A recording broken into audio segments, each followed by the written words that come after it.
IMC प्रमुख मौलाना तौकीर रजा ने मुसलमानों पर बढ़ रहे जुल्म पर केंद्र व प्रदेश सरकार को घेरा है। सपा मुखिया अखिलेश पर मुसलमानों का वोट लेने के बाद भी उन पर हो रहे हमले पर खामोशी अख्तियार करने का आरोप लगाते हुए मुसलमानों को अखिलेश से दूरी बनाने की नसीहत दी है। वहीं देश में बढ़ती नफरतों पर प्रधानमंत्री नरेंद्र मोदी की चुप्पी पर उन्हें महाभारत के ध्वस्त राष्ट्र की भूमिका में बताया है। देश में बढ़ रही फिरका परस्ती और मुसलमानों के धार्मिक स्थलों पर हो रहे हमलों और उनके प्रति बढ़ रही नफरत पर आईएमसी प्रमुख मौलाना तौकीर रजा ने गहरी चिंता जताते हुए प्रधानमंत्री नरेंद्र मोदी से इस बात पर एक्शन लेने की मांग की है। बरेली के मोहल्ला सौदागरान में स्थित अपने निवास पर बुलाई पत्रकार वार्ता को संबोधित करते हुए मौलाना तौकीर रजा ने समाजवादी पार्टी और मुसलमानों का वोट लेने वाले अन्य धर्मनिरपेक्ष दलों पर भी निशाना साधा। मौलाना तौकीर रजा ने कहा कि इस समय देश में हर तरफ नफरत और सांप्रदायिकता का माहौल है। मुसलमानों का उत्पीड़न किया जा रहा है और उनकी मस्जिदों व मदरसों पर भी हमला करने का काम फिरका परस्त ताकतें लगातार कर रही हैं। मुस्लिम बस्तियों में जुलूस निकालने के नाम पर उनकी धार्मिक भावनाओं को आहत करने वाले नारे लगाए जा रहे हैं, लेकिन सरकार द्वारा नफरत फैलाने वालों पर कार्रवाई की जगह उल्टा मुसलमानों की संपत्ति और व्यापार पर बुलडोजर चलवाया जा रहा है। यह कैसा सबका विकास और सबका साथ और सबका विश्वास है। उन्होंने इस मसले पर दुख जताते हुए समाजवादी पार्टी और आम आदमी पार्टी पर भी निशाना साधा। उन्होंने कहा कि सपा और आप जैसे दल मुसलमानों का 100% वोट लेने के बाद भी उन पर हो रहे जुल्म और सितम पर खामोशी अख्तियार किए हुए हैं।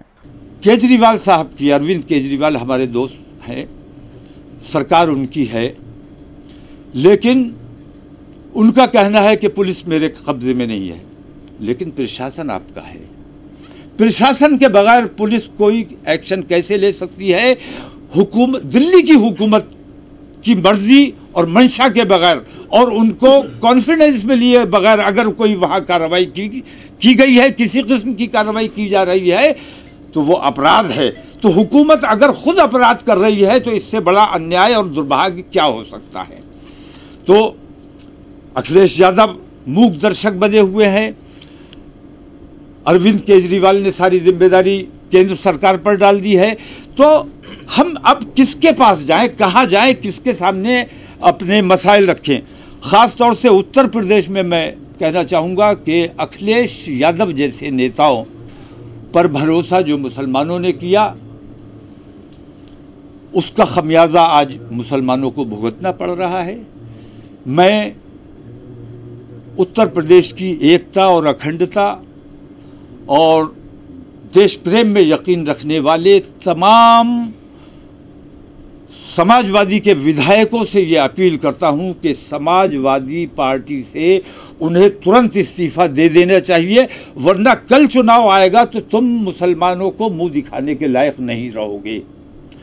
और ख़ास तौर से मैं अपील करूंगा मुसलमान विधायकों से कि वो समाजवादी पार्टी से तुरंत इस्तीफा दें, विधायकी से तुरंत इस्तीफा दें और अपना एहतजाज दर्ज कराएं। मौलाना ने सपा प्रमुख अखिलेश यादव को निशाने पर लेते हुए कहा कि सपा मुखिया अखिलेश यादव को मुसलमानों ने एक मुश्त होकर वोट दिया, लेकिन आज जब प्रदेश में मुसलमानों पर अत्याचार और जुल्म हो रहा है तो अखिलेश के पास मुसलमानों की हिमायत में बोलने के लिए एक शब्द भी नहीं है। मौलाना तौकीर रजा ने प्रधानमंत्री नरेंद्र मोदी को घेरते हुए इस पूरे मसले पर उनके द्वारा कोई एक्शन नहीं लिए जाने का आरोप भी लगाया। उन्होंने कहा कि प्रधानमंत्री इस पूरे मसले पर चुप्पी तोड़कर कड़ा एक्शन लें, क्योंकि उन्होंने पीएम की शपथ लेते समय संविधान को मजबूत करने की शपथ ली थी। इसलिए पीएम की यह जिम्मेदारी बनती है कि देश में कानून और संविधान का राज हो। उन्होंने आगे कहा कि मुसलमानों को ऐसे सियासी दलों से सावधानी और होशियारी रखने की जरूरत है, उनसे दूरी बनाने की जरूरत है, जो चुनाव के समय मुसलमानों का पूरा वोट लेते हैं, लेकिन जब मुसलमानों पर उनके धार्मिक स्थलों पर अत्याचार और हमले होते हैं तो उनके मुंह से एक शब्द तक नहीं निकलता। मौलाना तौकीर रजा ने प्रधानमंत्री नरेंद्र मोदी को चेतावनी देते हुए कहा कि अगर 10 दिनों के अंदर सरकार नफरत फैलाने वालों के खिलाफ एक्शन नहीं लेती है तो ईद के बाद राष्ट्रीय स्तर पर जेल भरो आंदोलन शुरू करेंगे। इस दौरान उन्होंने एक तथाकथित भड़काऊ बयान भी दिया। उन्होंने कहा कि पूरे देश का मुसलमान अगर सड़कों पर आता है तो संभालना मुश्किल हो जाएगा। और अगर हुकूमत ने इस दौरान अपने तरीक़ेकार को दुरुस्त नहीं किया, एक तरफा कार्रवाई का अमल जारी रखा और तासुब और नफरत, सबका विकास और सबका साथ कहने भर की बात है, वरना सच्ची बात यह है कि ये एक नारा भर है, असल में इस पर अमल नहीं हो रहा है। इसलिए मैं हुकूमत से मांग ये करता हूँ कि अभी 10 दिन हैं, इन 10 दिनों में अपना तरीक़ाकार दुरुस्त कर ले, वरना हम दिल्ली से इंशाअल्लाह ये ऐलान होगा ईद के बाद कि हम देशव्यापी जेल भरो आंदोलन इंशाअल्लाह, और उसमें हिंदू मुस्लिम तमाम लोग शामिल होंगे जो अपने देश से प्यार करते हैं। देशव्यापी जेल भरो आंदोलन जिसमें हर ज़िले से, हर सूबे से अपने देश की एकता और भाईचारे में यकीन रखने वाले लोग, और ख़ास तौर से मुसलमान समाज के लोग, क्योंकि जब तुम हमारे साथ रहना नहीं चाहते, हम कहीं जा नहीं सकते, पाकिस्तान हमें कबूल नहीं करेगा, बांग्लादेश हमें कबूल नहीं करेगा, चाइना हमें कबूल नहीं करेगा, हम कहाँ जाएं? हुकूमत हमारी बात सुनेगी नहीं, हमारी बात मानेगी नहीं। कोर्ट में हमें इंसाफ की अब उम्मीद नहीं रही। कोर्ट से जिस किस्म के फैसले आ रहे हैं, मैं देख रहा हूं कि कोर्ट को नजरअंदाज कर दिया गया है। जुर्म किया है, ऑन दी स्पॉट फैसला हो रहा है। किसी पर इल्जाम लगाया गया, मुजरिम में और मुल्जिम में अंतर होता है, आरोपी और अपराधी में अंतर होता है। तो आरोपी के घर पे बुलडोजर चला देना ये अन्याय है।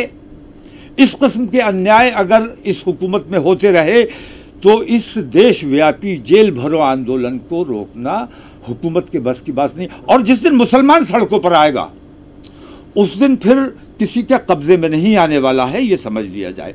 तो मैं हुकूमत को चेतावनी देता हूं, खास तौर से नरेंद्र मोदी सरकार को मैं चेता देना चाहता हूं कि अगर उन्होंने अपने इस तरीक़ेकार को फौरी तौर पर दुरुस्त नहीं किया, और उनकी खामोशी, तुम सबके प्रधानमंत्री हो, तुम्हारे मुल्क में इस किस्म की बेईमानी हो रही है और तुम खामोश हो, मूक दर्शक बने हुए, अंधे और बहरे बने हुए, ऐसा लगता है तुम महाभारत के धृतराष्ट्र हो। क्या नाम था उनका, वो जो अंधे महाभारत में थे, यही थे। तो धृतराष्ट्र की वजह से ही अगर धृतराष्ट्र अंधे और बहरे न बने रहे होते और वो तमाम बेईमानी न देखते रहे होते तो महाभारत ना हुई होती। और अगर नरेंद्र मोदी धृतराष्ट्र की भूमिका से बाहर नहीं आए तो हिंदुस्तान में भी महाभारत होने से कोई बचा नहीं।